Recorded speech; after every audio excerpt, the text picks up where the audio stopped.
in the right place to be able to add things like the mouth and up around the eyes and stuff. So let's go into the side view here, and we can see his mouth sort of extends out. He's got this kind of overbite.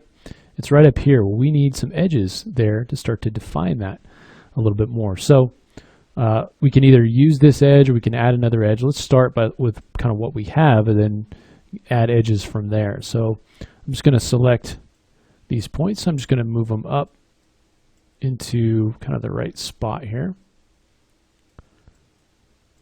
And here we can kind of just move these to, so it's, you know, kind of smoothed off there as far as the placement of it goes. Let's go to the knife, and I'm just going to add a loop right in here. Be careful when you add these loops. You want to go all the way to the end to add it in. And then we can come in and we'll just pull this out a little bit.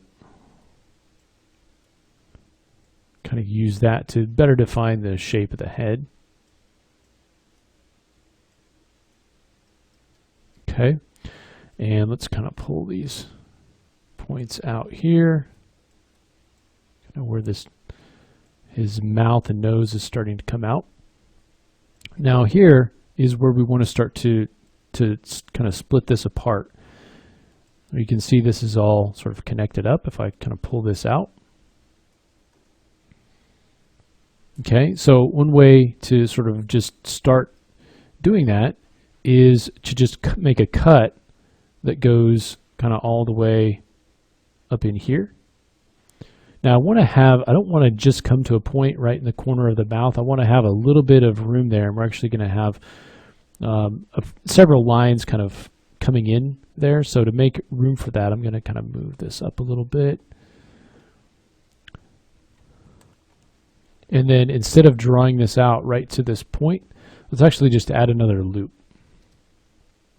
So we'll do knife, add another loop kind of right in there.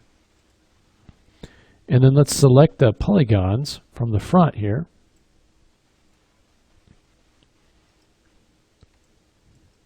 So I'm going to select just like that guy.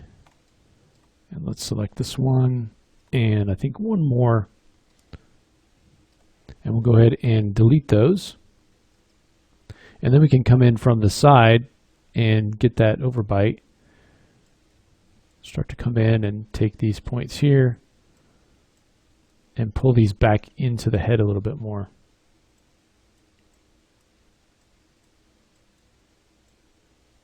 Again, just in that one axis though.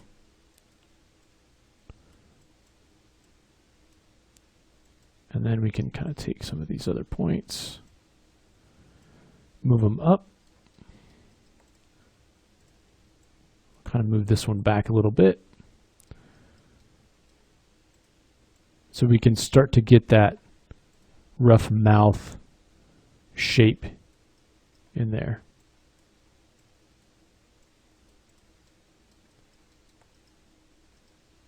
So you can see we get something. It's pretty rough, but something like that.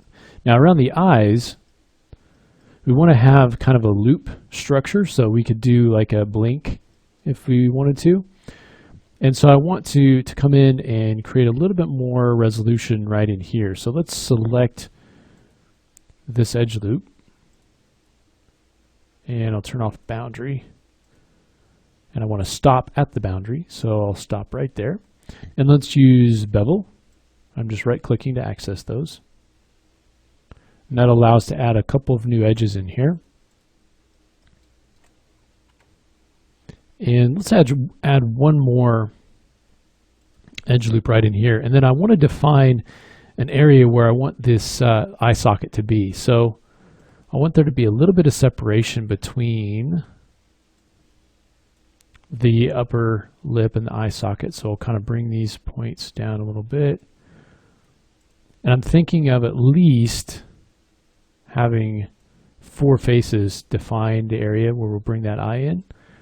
And so I'll just kind of start to move some of these points around a little bit.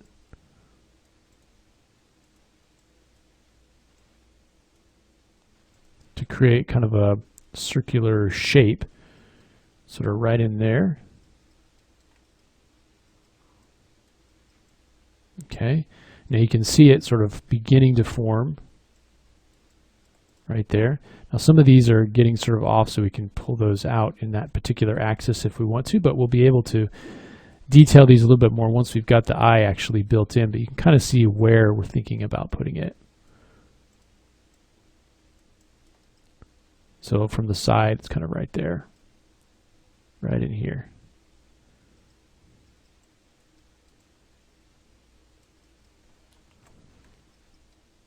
And just to make that clear, we can select those. I'm going to hit I to insert. You can also right click and go to extrude inner. Did I say insert? I meant extrude inner. And we can extrude that in. And that gives you kind of an indication of where that eye is going to go. Now, if we want to see this kind of unfolding on the other side as we work, we can go ahead and add a symmetry object, and then all we have to do is drag the piece of geometry underneath symmetry, and you can get a better idea. So you can see he's really coming to a point there, so this gives us a good idea of, okay, I need to come in and grab these points and kind of move them forward a little bit.